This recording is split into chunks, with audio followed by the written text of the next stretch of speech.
What's the meaning of bobber?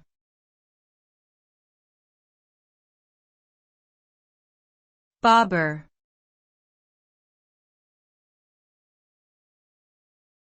Bobber.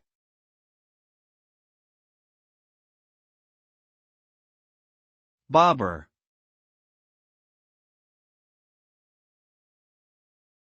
Bobber.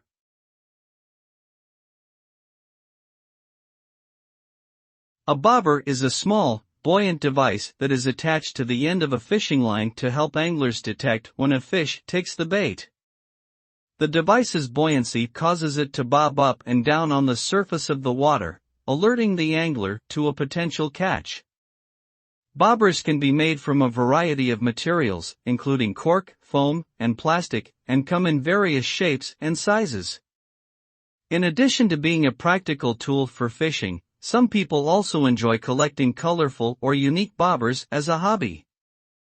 Overall, bobbers are an essential component in many fishing setups, assisting anglers in their pursuit of catching fish.